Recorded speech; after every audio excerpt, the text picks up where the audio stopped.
Okay, ये हम कुछ क्वेश्चंस के थ्रू कॉन्सेप्ट बिल्डअप करेंगे, या जो भी अभी तक हमने पढ़ा है उसको एनालाइज करेंगे कि क्या चीज़ें हम बात कर रहे थे। ये पहला क्वेश्चन है, A says that B is in motion. A ने बोला कि बी जो है वो मोशन में है, मूव कर रहा है, but C says that B is at rest. Is this possible? A ने क्या बताया कि बी मूव कर रहा, और सी ने क्या बोला, बी रेस्ट पे है। तो कोई एक झूठ बोल रहा। ऐसा नहीं है। हमने बात की थी फ्रेम ऑफ रेफरेंस की। फ्रेम ऑफ रेफरेंस की, कोई भी पार्टिकल कहाँ है या कितने वेलोसिटी से, कितने स्पीड से मोशन में है या नहीं है, एक्सेलरेशन है या नहीं है, ये सब बात करने के पहले हमें फ्रेम ऑफ रेफरेंस चूज़ करना पड़ेगा। उसके बाद ही हम कुछ कमेंट कर सकते हैं। सपोज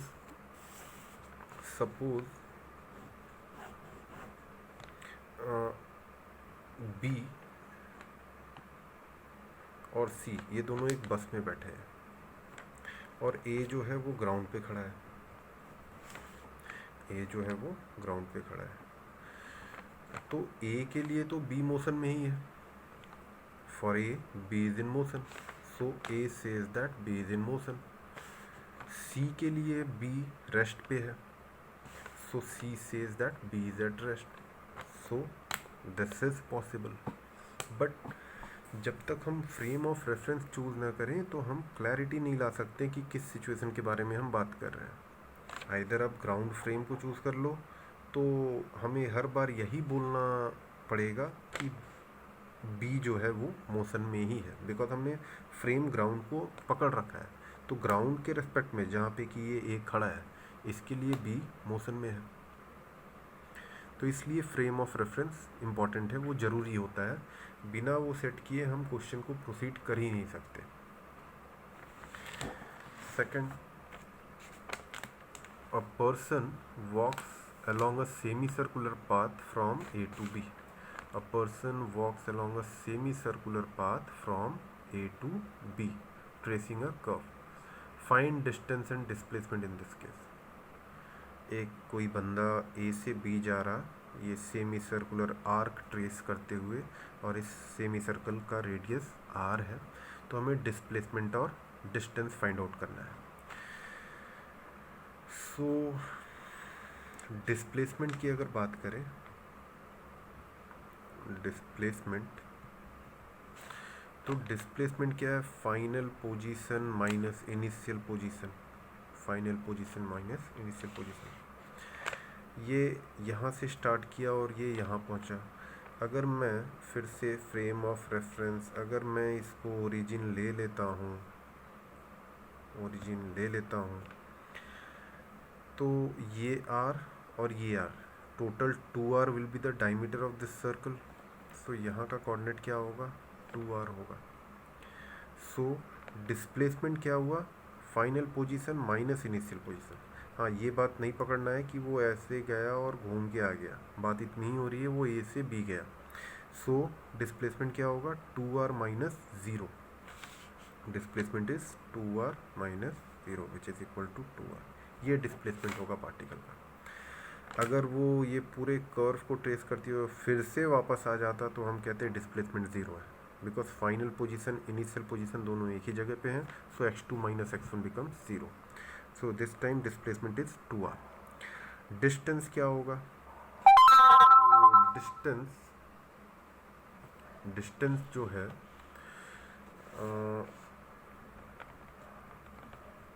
डिस्टेंस इज एक सर्कल का सर्कमफेरेंस कितना होता है, अगर r रेडियस है तो this is 2πr। So circle का सर्कमफेरेंस मतलब ये लेंथ, थ्रेड लेके अगर ये लेंथ को मेज़र करें, और फिर सपोज थ्रेड को कट करके हमने सीधा कर दिया, और जब इस थ्रेड के लेंथ को मेज़र करेंगे तो ये कितना आएगा, 2πr आएगा। सो हाफ लेंथ कितना होगा, this will be half of this value, मतलब 2πr 2। So this comes out to be πr। तो इस क्वेश्चन में डिस्टेंस जो है वो πr होगा, और displacement is 2r. Third, an object was at x equal to 50 meter at t equal to 0. t equal to 0 पे ऑब्जेक्ट कहाँ था? 50 meter. Then it start moving uniformly towards origin. वो ओरिजिन की तरफ चलना स्टार्ट हुआ. At time t equal to 5 second it is at origin. 5 second पे वो ओरिजिन पे पहुंच गया. Draw xt graph. xt graph means position time graph for the object under this situation. So object कहाँ पे है? t इक्वल टू 0 पे वो 5 सेकेंड. सपोज ये x और ये टाइम एक्सिस हमने ले लिया. ऑब्जेक्ट t इक्वल टू 0 तो यही होगा. इस समय ऑब्जेक्ट 50 मीटर पे है. Let this be 50 meter plus 50 meter. Then it start moving uniformly towards origin. वो यूनिफॉर्मली मूव कर रहा और किधर चल रहा? ओरिजिन की तरफ. तो ये नहीं करना है कि आप ऐसे चल देना.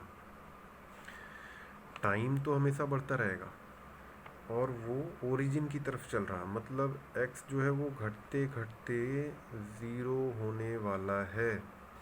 अगर हम इस तरीके से समझें, ये सपोज x एक्सिस आपने लिया होता तो वो 50 मीटर पे था.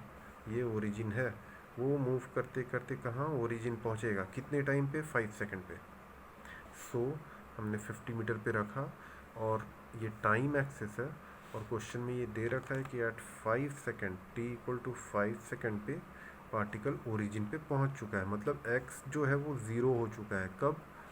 x जो है वो 0 हो चुका है when t is equal to 5 second.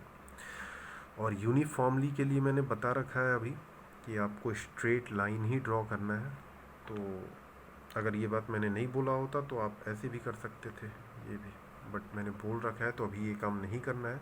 Uniformly मतलब you always draw straight line in XT graph और ऐसा ही होगा. रीज़न है कि t इक्वल टू 5 सेकेंड पे वो ओरिजिन पे पहुंच चुका है. Fourth question, the xt graph of an object in uniform motion. फिर से देखें, ये xt graph uniform motion straight line ही आएगा. वो स्ट्रेट लाइन भले ओरिजिन से जाए ना जाए इसकी बात अभी नहीं करेंगे हम. The xt graph of an object in uniform motion is shown below. The velocity of object is positive, negative, 0. Velocity पूछा जा रहा.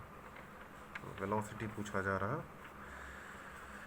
मीन्स डायरेक्शन का ख्याल करना पड़ेगा. तो इस ग्राफ को थोड़ा चेक करें हम. ये हो क्या रहा? इनिशियली मान लेते हैं यहाँ पे टाइम 2 सेकंड था.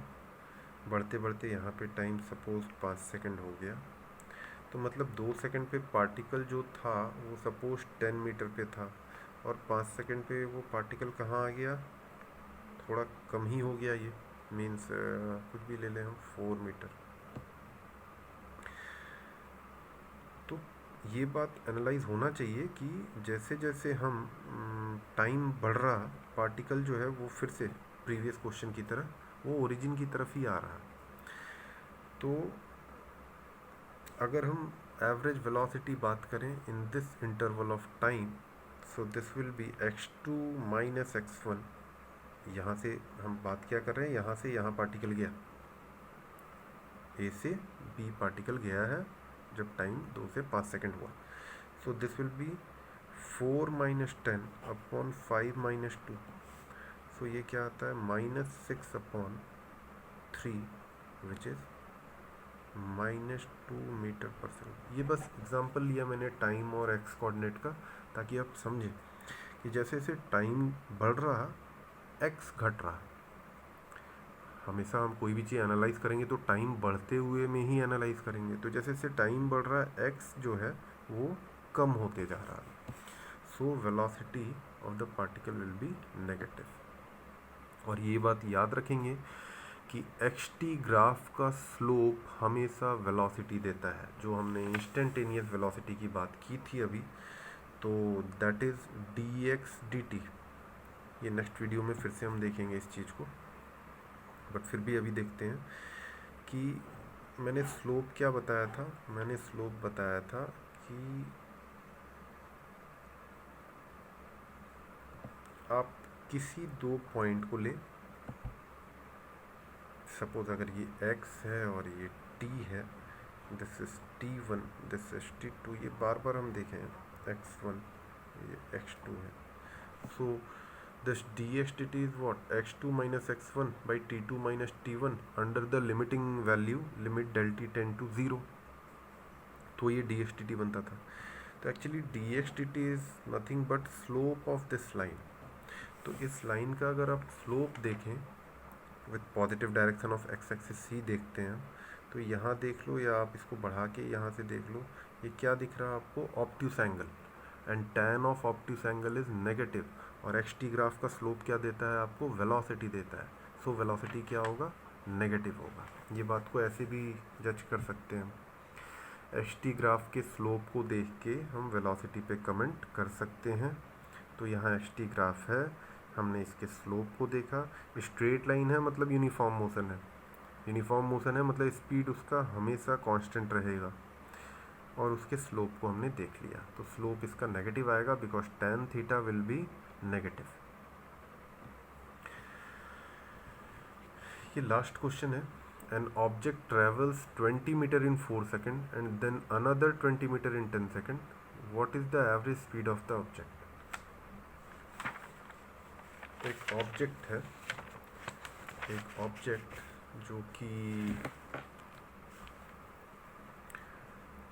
20 मीटर ट्रैवल करता है 4 सेकेंड में, और नेक्स्ट 20 मीटर इन 10 सेकेंड। पहला 20 मीटर ऑब्जेक्ट ने ट्रैवल किया इन 4 सेकेंड और नेक्स्ट 20 मीटर इन 10 सेकेंड। तो फॉर्मूले पे चले जाएं आप, एवरेज स्पीड क्या होता है, total distance covered, total distance covered by total time taken, total distance covered upon total time taken. तो डिस्टेंस टोटल क्या कवर होगा, ये speed is distance by time, so distance is speed into time. तो अगर यहाँ पे देखें हम तो डिस्टेंस, ओके ये बेकार काम हम कर रहे हैं, हमें एवरेज स्पीड निकालना है।